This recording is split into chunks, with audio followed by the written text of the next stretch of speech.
one night. Hello, Paul. Good evening and welcome to the Coffeyville City Commission meeting for Tuesday, October 8, 2019. At this time, we'll take roll. Mayor Bauer, Here. Commissioner Williams, Here. Commissioner Doan, Here. Commissioner Van Oster. Here. Vice Mayor Taylor is absent tonight. He's away on business. Thank you. Tonight's invocation will be led by Randy Dupree, of the pastor of the First Assembly of God. He is not in the house, so maybe Mary will lead us. Please stand for the invocation and remain standing for the Pledge of Allegiance. Father, it's a beautiful evening. And what's more beautiful is friends, meeting friends at the commission meeting. We thank you for all the blessings that you have given us. You've been very generous with us. As we attend to the business of the city, help us to make wise decisions that we can move forward and help others. And we ask you to be with us throughout this meeting as our group makes decisions for our city. This we pray in thy holy name. Amen. Amen. I pledge allegiance to the flag of the United States of America and to the republic for which it stands, one nation under God, indivisible, with liberty and justice for all. Thank you very much, Mary.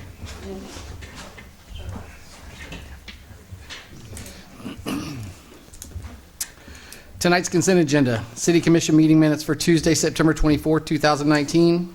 City Commission special meeting minutes for Thursday, October 3rd, 2019. And 2019 appropriation ordinance number AO-19-19 in the amount of $852,156.08. Questions, comments, or amendments to these items on the consent agenda?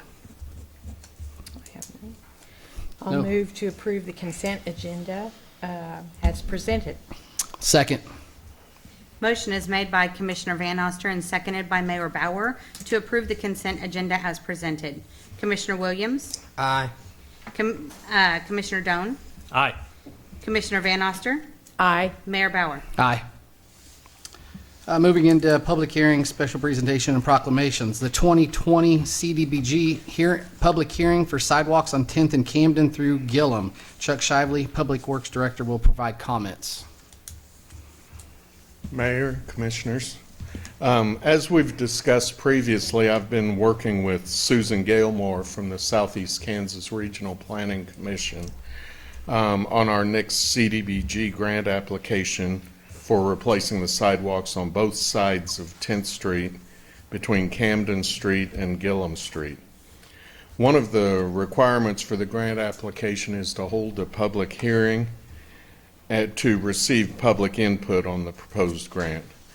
We will then need to approve a resolution authorizing submittal of the grant application, including all the required documents, and dedicating $268,500 of city funds as our match for the grant application, and approve a resolution to assure that we will maintain the project after it's built.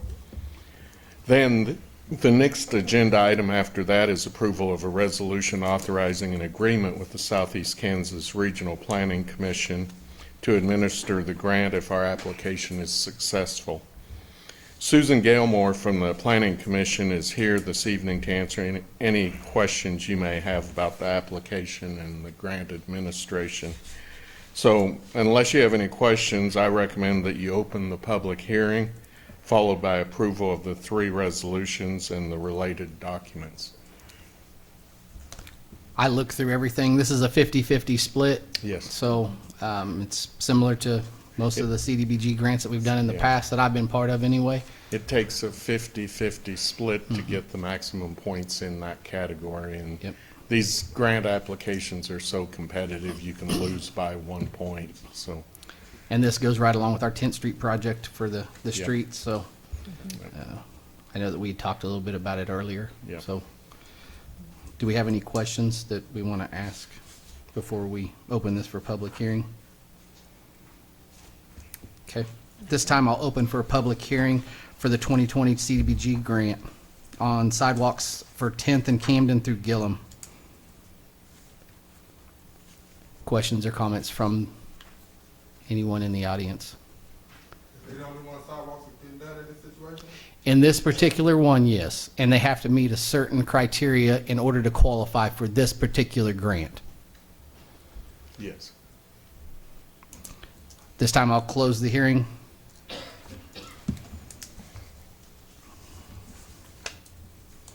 So you just move to the resolutions, the next items on the. Yeah, so Resolution R-19-54, certifying legal authority to apply for the 2020 Kansas Small Cities Community Development Block Grant Program for the Kansas Department of Commerce and authorizing the mayor, commissioners to sign and submit such application. Questions or comments regarding this resolution? If not, I'll move to approve Resolution R-19-54 for approval. I'll second it. Motion is made by Mayor Bauer and seconded by Commissioner Van Oster to approve resolution number R-19-54. Commissioner Doan? Aye. Commissioner Van Oster? Aye. Commissioner Williams? Aye. Mayor Bauer? Aye. Resolution number R-19-55, assuring the Kansas Department of Commerce that funds will be continually provided for the operation and maintenance of improvements to the sidewalk system to be financed with Community Development Block Grant funds. Questions or comments regarding this resolution? Seeing none, I'll make a motion to approve resolution number R-19-55 for approval. I'll second. Motion is made by Mayor Bauer and seconded by Commissioner Van Oster to approve resolution number R-19-55. Commissioner Van Oster? Aye. Commissioner Williams? Aye. Commissioner Doan? Aye. Mayor Bauer? Aye. Resolution number R-19-56 to authorize the execution of an agreement for administrative consulting services for a 2020 Kansas Small Cities Community Development Block Grant Project for street system improvements with the Southeast Region Planning Commission in an amount not to exceed $20,000. Comments on this item? Make a motion, we approve what he just said. Second. Motion is made by Commissioner Williams and seconded by Mayor Bauer to approve resolution number R-19-56. Commissioner Van Oster? Aye. Commissioner Doan? Aye. Commissioner Williams? Aye. Mayor Bauer? Aye. Thank you. Thank you. Thank you, Chuck. This time we'll do Montgomery County Action Council, the MAC quarterly update. Trish Purdon, Executive Director for Montgomery County Action Council, will provide the quarterly update.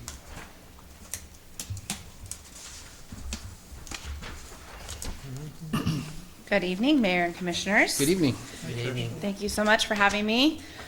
Like I said before, we've tried to do these quarterly so you have an update of what's going on. We had our quarterly board meeting just a couple weeks ago, and I'm grateful that you guys let me push off to this week because we were pretty excited to have a prospect in town the following week when we're supposed to have our commission meeting. So I was a little busy that week. So I appreciate you guys letting me come 2 weeks later. So I wanted to quickly go over some of the things we've been working on and one big announcement that we have here at MAC. We were luckily offered an opportunity due to all the work we've been doing with small business development in Montgomery County through Pittsburgh State University to become a satellite office through the Small Business Development Center. This allows us a larger portion of funding from that organization to help fund someone to work for us on a part-time basis to help us with all of the small business loans that we've been processing. For example, right now I think I have 16 small businesses trying to open, expand their operations here in Montgomery County, and we are literally buried alive in amazing new opportunities of new businesses trying to open or expand in our county. It's an excellent problem to have, but with just myself and an admin, which unfortunately we lost about 3 weeks ago, we now have a part-time person helping us with small business, and we'll be opening up that opportunity for an admin assistant at MAC. So some big changes going on, but at least with those changes, we got funding to pay for those changes, which was a nice opportunity for us to do. It doesn't add to our workload. It actually helps us pay for what we were already doing. And we already exceeded, just in a couple of the loans we've already done since we've received that funding, I think we've already exceeded our requirement for the entire year, which is awesome to see. So the next thing I wanted to bring to your attention is last week on Friday was National Manufacturing Day. So throughout the month of October, we're posting shout outs to each one of our major manufacturers and even our small manufacturers here in Montgomery County. Little known fact, we produce more in Montgomery County for export than Wichita. So little known fact, it was in the Kansas Department of Transportation's transportation plan. More products leave our county that originate in Montgomery County than even Sedgwick. So we're pretty proud of that, and that's because of our manufacturers. We also attended the Economic Outlook. We have an Economic Outlook conference coming up on October 21st. I wanted to make sure you were all aware of it. It's a great opportunity to hear from Wichita State University an outside perspective of where our economy is going. So workforce trends, job growth, job decline, population growth or decline, retail sales, all those things that they factor in to see really what our future looks like in Montgomery County. Usually we get lumped in with Pittsburgh, and we get lumped in as a region, and this year they're trying to go to their larger counties and do an economic outlook presentation. So we'll have a nice booklet that has lots of data in it they'll be able to use for our area nonprofits. The city can use it, we'll use it. It has great demographic information. And if you remember our annual report that I put out at the end of year, end of 2018, the inside page was from that Economic Outlook report that we get from Wichita State University. So it's not our data we're putting together. This is a group that's all they do is study data that affects economic development and the economy of the state of Kansas. So it's good data to have. Today, I drove straight from Wichita to get here, was the annual Workforce Opportunity Conference. It's an amazing conference. It really gives us ideas of what to expect for workforce, innovative programs that the state might be considering rolling out, things that our community colleges, our high schools, our junior highs, and Coffeyville goes all the way to the early childhood center, right? So what they're doing to promote workforce and retain our youth in our communities and the efforts that we're working on doing that. So we're excited to hear that some of the things we've started to roll out this year with our talent turnaround, they're being shown that they're proving to be beneficial in other communities across the state of Kansas. So hopefully we can get the ball really going on that here in Coffeyville in the next couple months and get that going. And then this week, we also are going to be honored guests, Kansas Farm Bureau, and this is their event, but I think you guys should have all received the invitation from Rich Feltz, and I passed it on just in case you hadn't. The governor is going to be in town, and the reason why she's in town is Kansas Farm Bureau wanted to make sure with this new governor really understood the importance of agriculture in the state of Kansas. It is it is the largest industry in the state of Kansas, and it is one of the largest industries in Montgomery County. And with all the things we've been doing in agriculture, especially in food, value-added food processing in Montgomery County, we really want to make sure we're in front of Governor Kelly on that issue to make sure she knows that this area is ripe and ready for new development in food production and agriculture value-added production.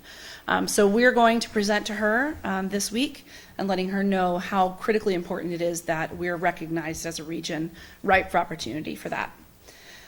And then lastly, what I want to go through today, because I don't want to keep you here all night, but we were able to get our Economic Development Strategic Plan completed by 80 Advantage. The reason why we selected them is because they are not just your typical consultants that come in and tell you what you're doing right and your strengths, opportunities, weaknesses, and threats, right? They actually come in from a site selector perspective and analyze our workforce capability, the skill sets that our workforce has, the transportation infrastructure, your utility infrastructure, general community outlooks and feelings of competition, which definitely arose. What are their assets we have? Like our 2 community colleges here in Montgomery County, our amazing hospital that we have here in Coffeyville. Some of those assets that a site selector looks at when they consider our community. So this wasn't a strategic plan just for MAC, but more of how do we need to be more strategic and market ourselves to be in front of site selectors in a way that will actually get some recruits and actually get some site visits from those folks. because they are the gatekeepers. I mean, truly. So what they did, they had phase one, which is just, reviewing the project. On-site visits, they came a couple times to Montgomery County to tour our communities, to tour buildings, to meet with people all across the county. We had several meetings. And then they did a full industry analysis, a full workforce analysis, transportation, infrastructure. And then finally, they put together this presentation here.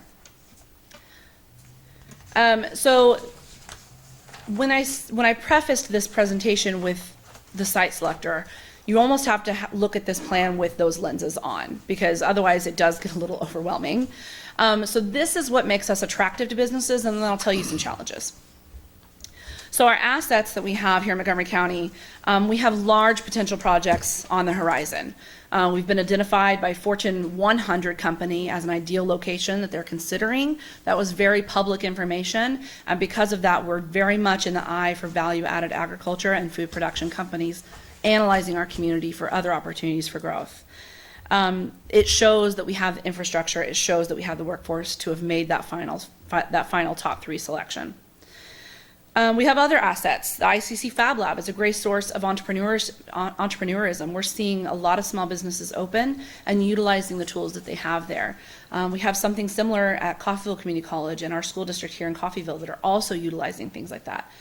But then also we have 2 community colleges. So when you think about a workplace that needs, let's say, 200 employees, but all of them are going to have to be trained in a certain type of technology, we have 2 community colleges that can meet that workforce training need, not just one. So again, it gives us a competitive advantage.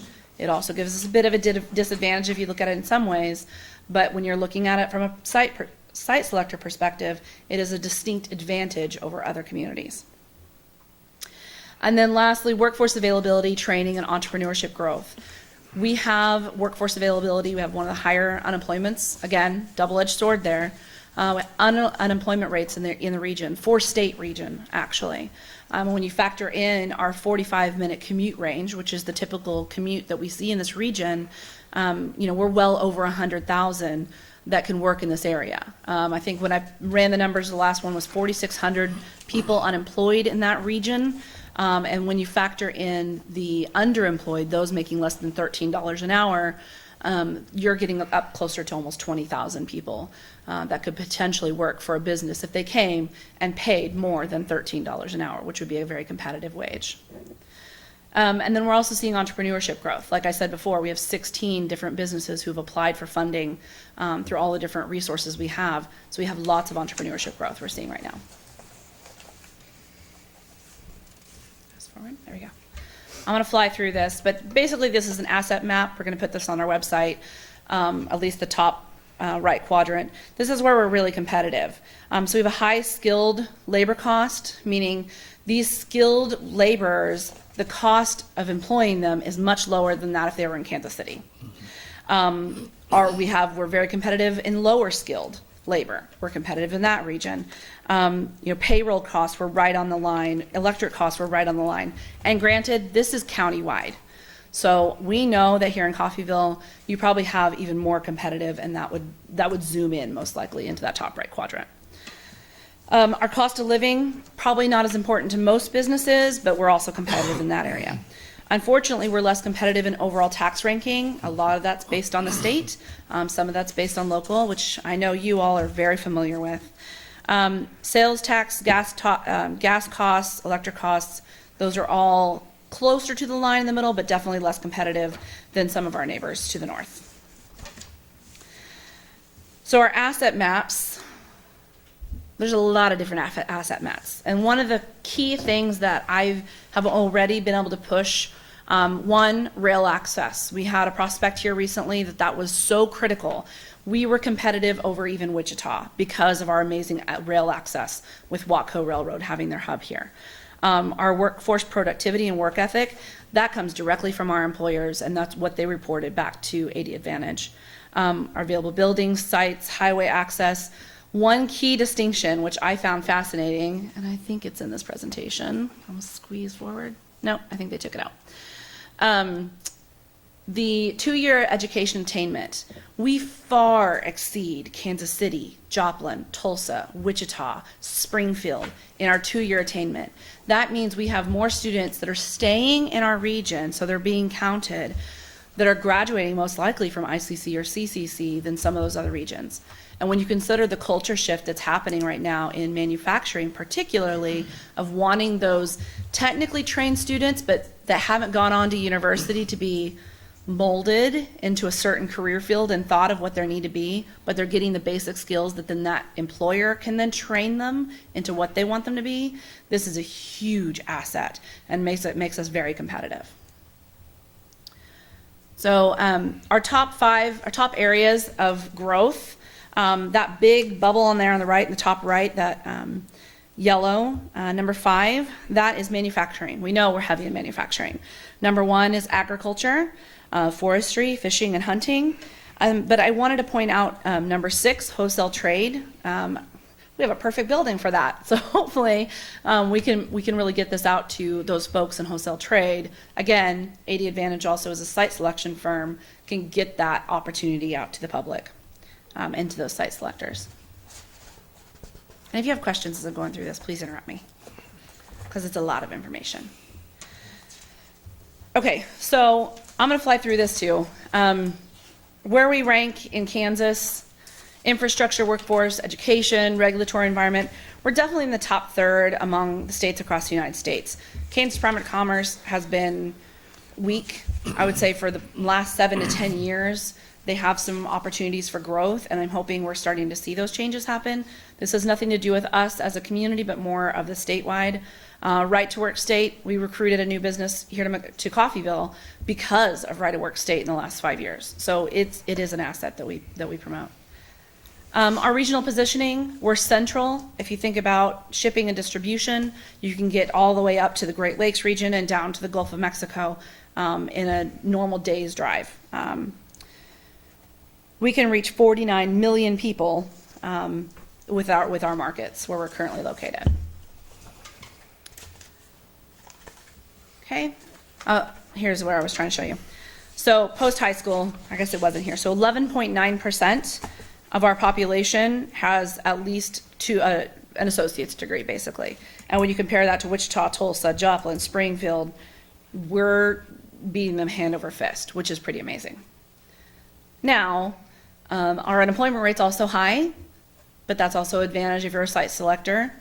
And then if you go back to this, I would say it's almost exactly opposite for 4-year, unfortunately, for our area. So when we're marketing ourselves, we put this out there.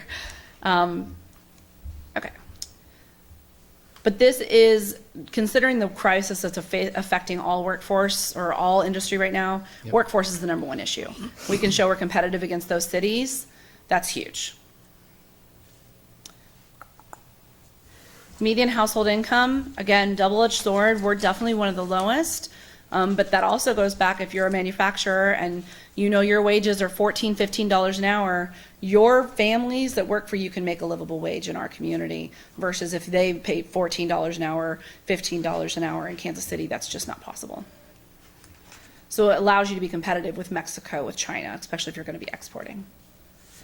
So these are our challenges, and they are unique. Primarily because Montgomery County is one of the larger counties in the state of Kansas for rural Kansas. We have 4 very unique communities in our county. They each have their own challenges, their own assets, and that's hard to balance. It's hard to balance as the Economic Development Group to try to handle all 4 of those at the same time as well as the whole county. But it also makes it challenging when you're recruiting new businesses. So you have to position each of the 4 communities differently, but yet unified. And that's a key thing that we have to work on.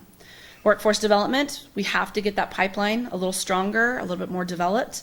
Housing opportunities, you all know, we are short on housing countywide. It's not just Coffeyville. It's not just Montgomery County. It's really all of rural Kansas. So that's something I think, based on the conference I was just at, I think they're going to be addressing, hopefully, at Commerce. One of the things that came out time and time again is alignment among communities and community partners on economic development and just competition. Friday Night Lights, we get Friday Night Lights and Saturday Night Lights in Montgomery County. That sense of competition is great in sports. not great in economic development. We really have to work on, when it comes to success in our economy, the border between North and South Montgomery County has to disappear. We really have to work together. And I actually fought them pretty hard on this because we saw very recently with the Tyson project, we were unified. And when we lost Amazon and Southwire and we lost Mercy Hospital Independence, we were unified. We all came together and we worked well under fire. And so I argued with 80 Advantage, but they wanted to make sure that we are aware that this is something that's happening and we need to work and strive hard to fix that issue. And then we have some duplication of services resulting from having 2 community colleges. Again, that's outside of my wheelhouse. That's something that our community colleges need to address, but they wanted to make sure we pointed that out. So we knew what our county as a region needs to look at. And then, of course, youth retention. I know that we're really trying hard to get that going. The Reawakening Group is really focused on some of that. The downtown revitalization and quality of life efforts that we're seeing across the county is really helping on that. And actually, I'll be interested to see, this number might be changing. We had a study that came out this summer that said that for rural communities in the state of Kansas, the age range between, I think it was 25 and 35, are starting to reverse in rural Kansas. So we're starting to see a trend of those between 25 and 35 families coming back home to rural Kansas. So we need to capitalize on that trend and catch that. So this is a lot, but you have this format. Targeted industry, agriculture, heavy manufacturing, light and manufacturing. Several of these we already have and they'd be complementary, but these are definitely the NAITS codes that I'll be focusing in on as we go through RFPs. Supply chain support, I mean, these are all the type of companies that would go into the Amazon building, for example.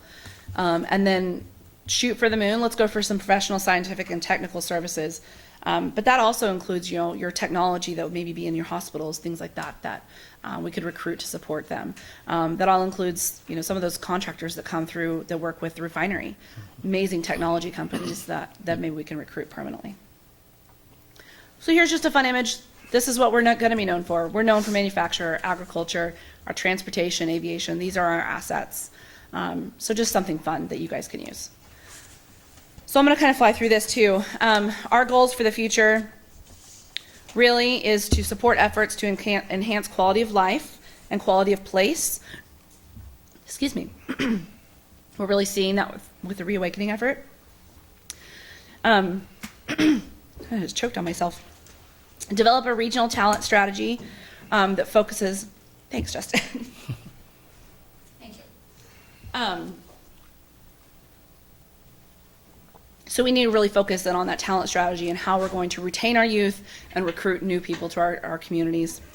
You know, a little known fact, RAWS, we're one of the heaviest users of RAWS in the state of Kansas, the Rural Opportunity Zone program. So I think we have 127 people currently on that list, which is pretty awesome.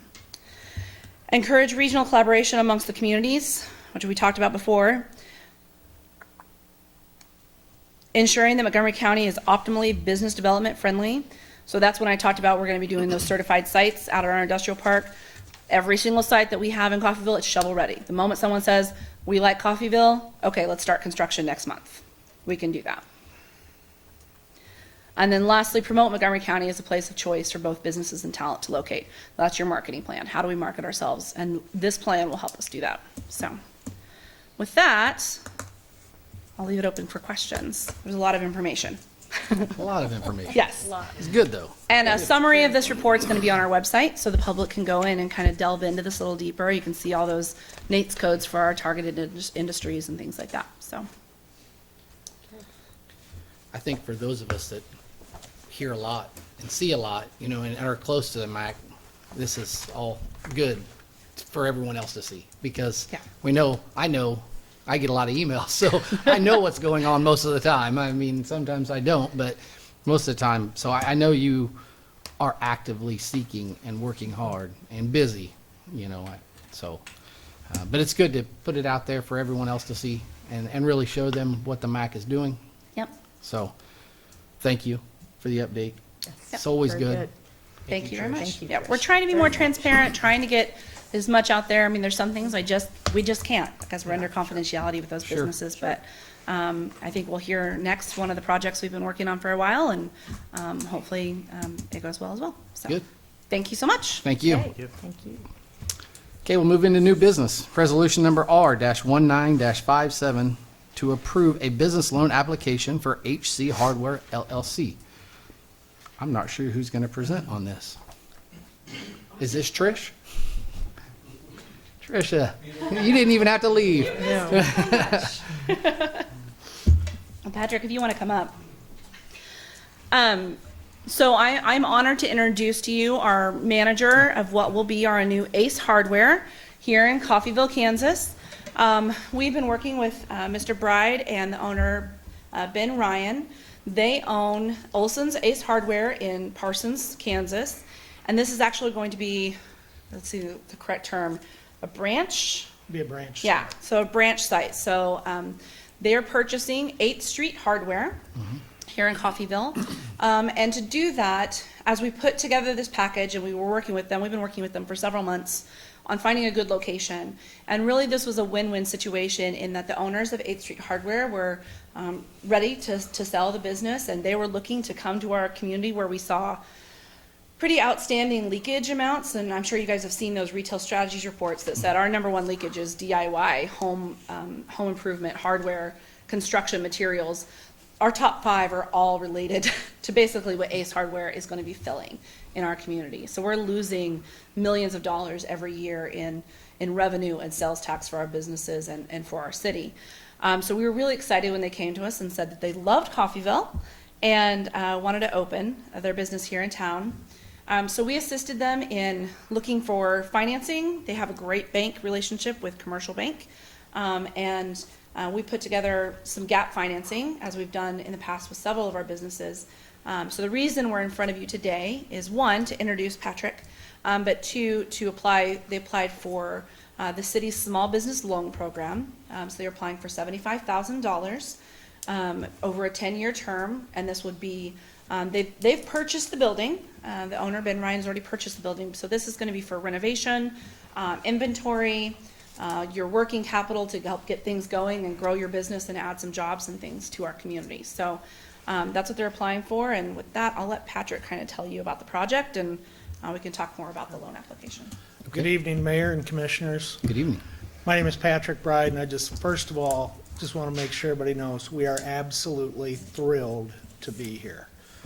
This is a project that Ben and I looked at 2 years ago coming here and just couldn't come together with the present owner. So over the past 7 to 8 months, we've been looking strong at it. If you've ever been on 8th Street, if you saw a light blue car over there across the street, I'm over there just watching. I mean, people are going into the store. Mike had the business here. Ben is from Parsons. That facility itself is 20,000 square feet just on the sales floor. This facility right now, we're at about 10,000. We're looking to take it to about 14,000 because we're going to utilize a middle space area. We're going to end up adding what we call 204-foot sections. And our whole goal on that piece is, and we've seen it where we're watching the people come in and out, they're not getting everything they need, and that's what we'd love to come in and do. This is a great market. I've been in there since last Tuesday every day. I'm just looking at it, watching the people come in. We're going to have the depth, and I think that's a lot of it too. You know, the city's great about coming in there, supporting it, the local business as well. It's been a thrill, and Ben was over again today, and we're both just smiling, going, we love this market. But we need to do some things within the building. Like an example, contractor Dave Chastain will be in tomorrow looking at electrical things we need to do in there. We've got some water issues and that. So there's things to the building itself, which we do own now. The prior owner had lived, I believe, in Ottawa, but we purchased that from him.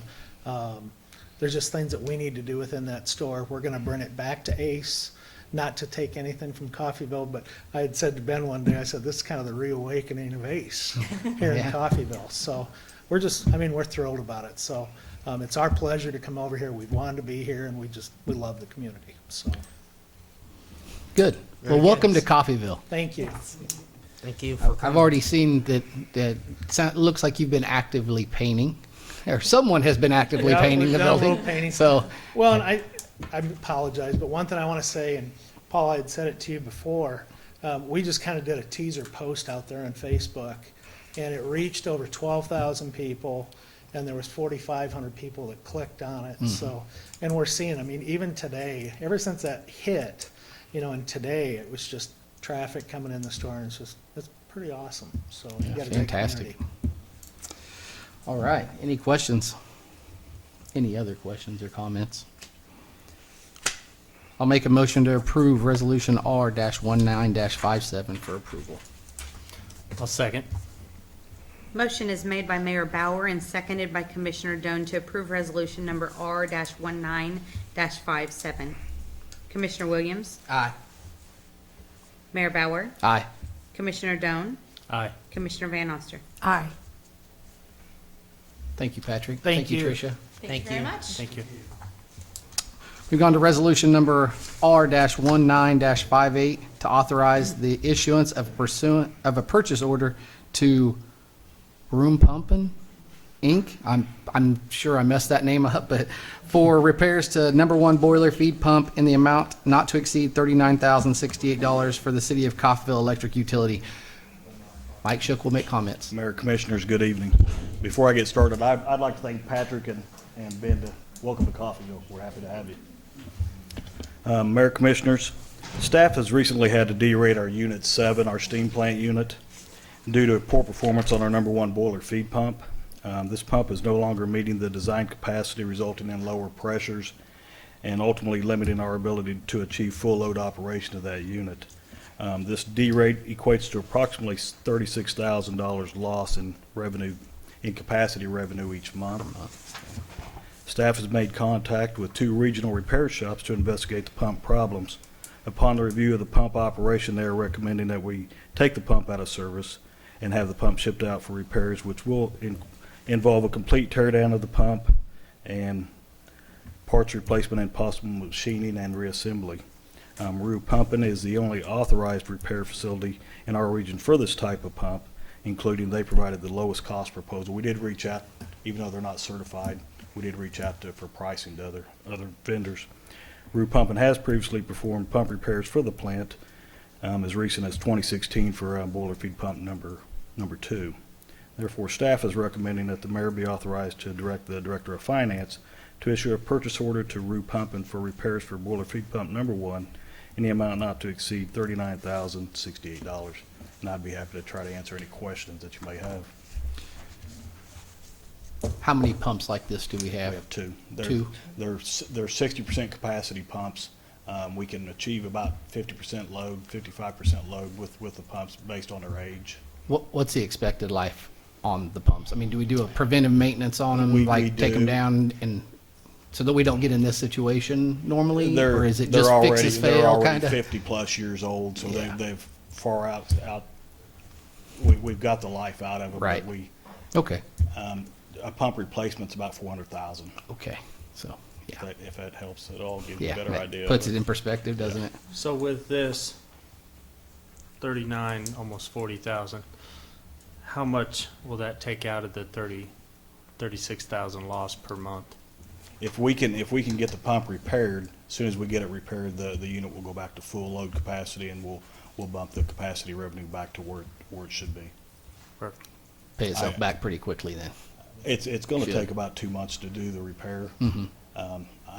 This is a not to exceed price. Right. We hope to come in a little bit under that, but with these types of pumps, I've had one that they promised 40,000 and it came in close to 100,000. It's just, you don't know till you tear it down and see Right. what's going on inside. How long's it been like this? Just approximately? About two weeks. 2.5 Okay, weeks. so- All right. Any other questions? What's the source of funding? This will be out of our 810 depreciation and replacement fund. Okay.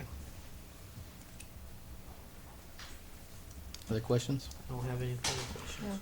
I move to approve Resolution R-19-58 to authorize the issuance of purchase order to Repumpin Incorporated for repairs to number 1 boiler feed pump in the amount not to exceed $39,068 for the city of Coffeyville Electric Utility as presented. I'll second it. I didn't know if turn your mic on. I didn't know if we wanted to put in that language, should the repairs exceed that, we'll just come back to the commission. And that's what we'll do. If they Yep. exceed that, we'll Okay. definitely come back and seek additional approval. Okay. Williams Thank you, seconded. Mark. Thank you. Motion is made by Commissioner Doan and seconded by Commissioner Williams. Commissioner Doan? Aye. Commissioner Van Oster? Aye. Commissioner Williams? Aye. Mayor Bauer? Aye. Thank you, Mike. Thank you, Commissioners. Resolution number R-19-59 to award a construction contract to Jeff Graham Construction for the 10th Street non-CDBG project Phase 2. Thomas Osborne will make comments. Good evening, Mayor, Commissioners. Good evening. As we talked when we were initially starting the CDBG grants for 10th Street, well over a year ago at this point, the section behind the police and fire building would not meet the requirements for the CDBG grant, so we elected to utilize city funds to extend that. In Phase 1, we actually designed it to have, so all the driveways, all the concrete that we poured, we raised 2 inches on 10th Street, so there was a 2-inch lip. This is to go back and overlay that section, as well as mill and overlay the east section, which will really both finalizes the street side of the CDBG as well as the improvements to the area for our police fire station for ingress and egress on that. We kind of got a surprise when the milling contractor showed up when he did, so we're kind of playing catch up on this, and I do apologize for that. We like to try to be ahead of this, but again, as we said, we were going to do that once we got the price quoting from the CDBG, and the contractor has extended the pricing that was awarded on the CDBG to the city for this additional work. Total comes out to $48,859.77, and that is to do the overlay portion on 10th Street and to mill and overlay the Gillum from 11th to 10th Street. You have to answer any questions. Can you explain why we chose to extend it up higher on 10th Street? Okay, so that section there is, there's ditches. So the fact that we're not filling curb and gutter up with asphalt by just doing an overlay. So we actually save the overlay costs. That also adds 2 more inches of asphalt to what's there, which I believe is between 3 and 6. So we add additional asphalt to there, and just improves the load rating on that street. Since, especially with the new police fire building being there, we wanted to make sure we beefed it up a little more, just to help out with that. So. Very good. I don't have any questions. I don't either.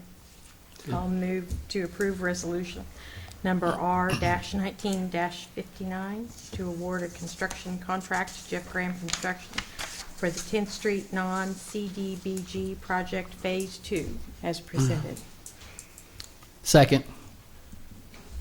Motion is made by Commissioner Van Oster and seconded by Mayor Bauer to approve resolution number R-19-59 to award a construction contract to Jeff Graham Construction for the 10th Street non-CDBG project Phase 2 as presented. Mayor Bauer? Aye. Commissioner Williams? Aye. Commissioner Doan? Aye. Commissioner Van Oster? Aye. Thank you. Thank you, Thomas. Thank you. This time we'll do the city manager's report. Mayor, Commissioners, just want to thank staff for what they're trying to do. This is the transition between seasons, so we still have some slow but growth of grass, and so we're continually doing that. There will come a point where we can shift other projects and things when we stop having to cut grass so much. We know that some of our projects around town, including the CDBG, have been affected by weather, and we're like other cities in the state. We're trying to play, especially in the eastern part of the state, we're trying to play catch up. So I appreciate staff. It just doesn't end, but they will get on top of it, and they are trying so hard. Everybody's pitching in to try to help every department. But other than that, welcome Ace Hardware. And it is one of those great people to talk to and work with. There is some things that be discussing with the commission in the future looking at making that area a little better. So it is one of those that they've kicked off in a new business. We hope that's a trend, and we get other new business here. But staff is working hard to make it attractive. We want people to start understanding as we go forward. We are going to have things in the way of housing and that stuff to offer as incentives, not only to developers, but to buyers. So we're excited moving forward. We just are partnering with Topeka on our building inspection. They will be assisting us as we develop that department, and it's a great thing. So we do have other cities that do listen and do help. And there was a meeting which made you aware of in Topeka. There's opportunities for us on future projects, possibly with KDOT, that will enhance Coffeyville. So it's a bright future, and everybody's working hard. And I can't say enough about how hard they work to make Coffeyville the best it can be. So if there's any questions, be glad to answer those. No questions from me. None? At this time, we'll take comments from the public. Any citizen desiring to address the commission shall be recognized by the chair, advance to the podium, state his or her name and address in an audible tone for the record. Presentation shall be limited to 3 minutes unless extended by a vote of the majority of the commission. The commission does not hear matters involving litigation or city personnel. The commission does not take action on subjects not on the agenda unless unusual or hardship conditions exist. Citizens may address the commission on agenda items as they are brought to the floor. My name is Jason Homer. I'm from Coffeyville, Kansas. The east side of Coffeyville, Kansas, 915 West 12th, has been my family's residence for over 100 years. I like to bring forth a hardship, fellowship, whatever you call it, emergency plan to get a grant, a loan, or money donated to a foundation, nonprofit or profit, whichever one. I want to make sure I cover both sides if it can be or can't be, to help kids immediately learn how to participate in sports, have clothes, food, and something to do. We have a star in our town by the name of Mondrell Fulcher, who will be running the whole situation. He will handle everything. He has already, in 1 year, has been turned down by 2 jobs in Coffeyville, one by the college and one by the high school. That's definitely a tragedy. I like these emergency funds be directed strictly, not strictly, but that would directly impact the east side of Coffeyville, Kansas, because there is still an east side of Coffeyville, Kansas. I was fortunate enough to be able to meet with the city manager yesterday. We had a brief meeting on Friday that was rather, we won't go there, but it was on my part, it wasn't on his part. And Monday, we handled the situation a little bit better. I look forward to some things changing. I was here before in 2015. 4 years ago, I was told some things by our city manager of that time that has not come true. I don't know what you have to do. I'm going to speak with this lady. She seems to be, she can help me out with some of the things I need to get done for a grant, a loan, anything. But we need our kids to have somewhere to go. I want the money. Mondrell has already purchased the building right beside the bowling alley out there by the cemetery, and he needs help rebuilding it, equipment, renovation, whatever those guys got loans for to do, or a grant, or donated. That's what we need immediately so that we can put our kids, and because it is Mondrell Fulcher, and I will be participating and helping a little bit, but I live in Virginia, so I won't be here too much. He is well recognized by the people in our community and their kids and other people's kids, and he can help our kids go to the top. There's no one else in the town of Coffeyville besides Terry Beeson that has these qualifications. Period. He did it the right way, from high school, straight to 4 years of Miami Hurricanes, and straight to the NFL. There's nobody else here qualified to help our kids not get beat by Altamont on homecoming. It's not acceptable. Playing Caney Valley is not acceptable, and no disrespect to Caney Bulldogs. Commissioners, would you like to extend?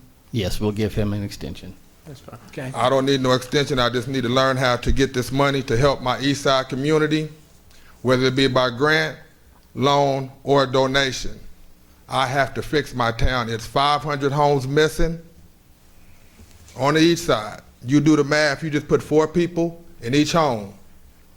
That's 2,000 people already. The Awakening, we still in a coma. If y'all do not get the East Side right, you cannot get the West Side right, because our kids help your kids and your kids help our kids. It's been like that for generations. Thank you. Thank you, Mr. Homer. Thank you. Anyone else? And Peggy is an awesome asset to the city of Coffeyville on items that you talked about, so. Well, I came here to talk about tomorrow at 5 o'clock because it's the end of our AARP project. And at 5 o'clock, we meet at the Plaza Kiosk, and we're going to have people from Windsor Place. We're going to have youth help them walk the block. Hope some of them help me walk the block at this point. But it's an exciting time. We'd like to invite all of you, anybody who's listening, 5 o'clock at the Plaza Kiosk for our 2.5-mile 9th Street walk the block. Okay, that's the end of that 3 minutes. Can I have a little bit more time? Yes, you may. I would like to extend to you, we just met when you walked in, and you're hard not to notice. When you walk in, you're very, you have a presence. And I was really happy to hear you talk about the East Side, because we have, I'm doing work on the West Side. I'm a West Side girl and grew up there. And so I would like to extend to you the invitation to come in and talk to us about your neighborhood, because that East Side neighborhood is something that has been, can you help us fix it? Yes, ma'am. We want you to be part of that. And I would very much like for you to come in. We'll talk about it tomorrow, and then we have a board meeting this week. And I told you Bill Jenkins is on our board, and I'd like to extend the invitation to you to do that. So I don't know what you all can do and what he's directing, but you are a gift to us, because we need to know how to help. Okay, so thank you. Thank you. Thank you, Peggy. Anyone else? Comments from the commissioners and staff?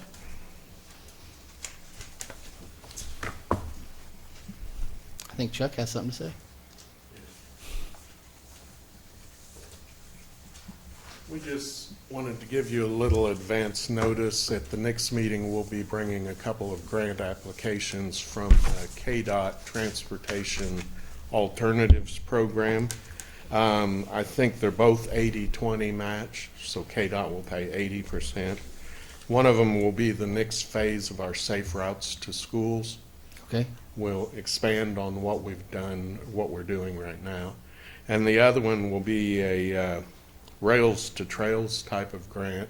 And what we'll do is extend what we've done on the rail spur there by Sherwin-Williams on south to the vicinity of 11th Street. Okay. And then that should be able to connect up, for example, to the 9th Street walking sidewalks.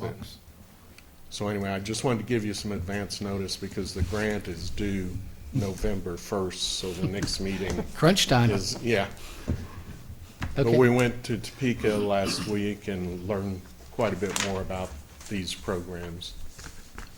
So anyway, that's all Thank you. I wanted. We'll be ready for it. Yeah. All right. Yes. Thank you. Do you want to say something about the gala? About what? About the gala? Oh, caught me off guard. Okay, all right, yes. I will talk about the 150th gala that we had on Saturday, September 28th. It went on. There was a little bit of weather concern. It was a little wet. A little bit, but it was very well attended and good. Commissioner Doan was there. Mayor Bauer was there. I was there. We had a great group of people, the committee that put that on. We had a great group of volunteers that they brought in to help. The CCC nursing program, they took care of serving all evening. We had Jack Kids from the Community Area Foundation. They came in and helped set up, clean up, and so forth. There's a lot of groups that came and helped. But anyway, it was a great evening, and we want to thank everybody for coming out and supporting that. We are on the downside of celebrating the 150th year of Coffeyville, and we have a few more things planned, so be watching for that. That will come up to kind of kick it off in a goodwill tone for everything that we've done this year. But I just want to thank everybody for coming out. Yes. And last weekend was Dalton Defender Days. Yes. And Yes. it was another good event that went on in Coffeyville. And this coming weekend is Brewfest on 9th Street. So welcome anyone that comes down there. Another good event for Coffeyville. No one can say Coffeyville doesn't have many things to offer as far as events going on around town. I'd like to mention too that after our last meeting last week, we all had the opportunity to go down and view the new Dalton Museum. Yep. And I think that anyone who has been to the Dalton Museum, we went down and viewed the Dalton Museum last time during the after the last meeting, and I think that anybody who has been to the Dalton Museum in the past, however many years it's been there, longer than I can remember, should take the opportunity to go down and view the new Dalton Museum, because there's obviously some major changes that's taken effect, and I think that the folks that were involved in that did a really good job, and it's really worth your time to go down there and view those exhibits. I know that they have some things that they've put on display that they have not been able to display in the past, and it is really a unique experience. They did a really good job, and they really did a credit for the city. I agree 100%. That was worked very, very hard, and They utilize the space very well. very well, very well. So I don't think, you'd have to plan almost an entire afternoon when you're in there to go through if you really want to grasp everything. There's no money in the vault, though. You ask, huh? Check that out. It's a great asset to downtown, though. It really is. They really did a good job. Everyone should go take the opportunity to view that, because it is totally changed, and they've brought some other things in there that I think it's well worth your time to revisit the history of Coffeyville. And it's not, Just wanted to remind you, Friday night will be the final outdoor movie for this season as well, so we'll be showing Hocus Pocus, Friday night, right, yep. so please invite everybody to come out. Yes, definitely. Can't forget that. That's always a great event. Any other comments? hey, next year, can we do it on a night other than Fridays? Fine with me. Man, I really want to be there. My son's got a football game, so. Any place for Caney Valley? Had to throw that in there. All right, I don't have anything. Okay, I'll make a motion to recess for executive session pursuant to KSA 75-4319B6 for the preliminary discussion of the acquisition of real property. Executive session to include city manager, city attorney, and finance director to reconvene at 8 o'clock. 30 minutes enough? 15 minutes is enough. 7:45. I second it. Motion is made by Mayor Bauer and seconded by Commissioner Williams to recess for executive session. Commissioner Williams? Aye. Mayor Bauer? Aye. Commissioner Doan? Aye. Commissioner Van Oster? Aye.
Meeting is reconvened at 7:45. Mayor Bauer makes a motion that no action was taken during executive session, and that's seconded by Commissioner Williams. Make a motion, we adjourn. Second. Motion is made by Commissioner Williams and seconded by Mayor Bauer to adjourn. Mayor Bauer? Commissioner Doan? Commissioner Van Oster? Commissioner Williams?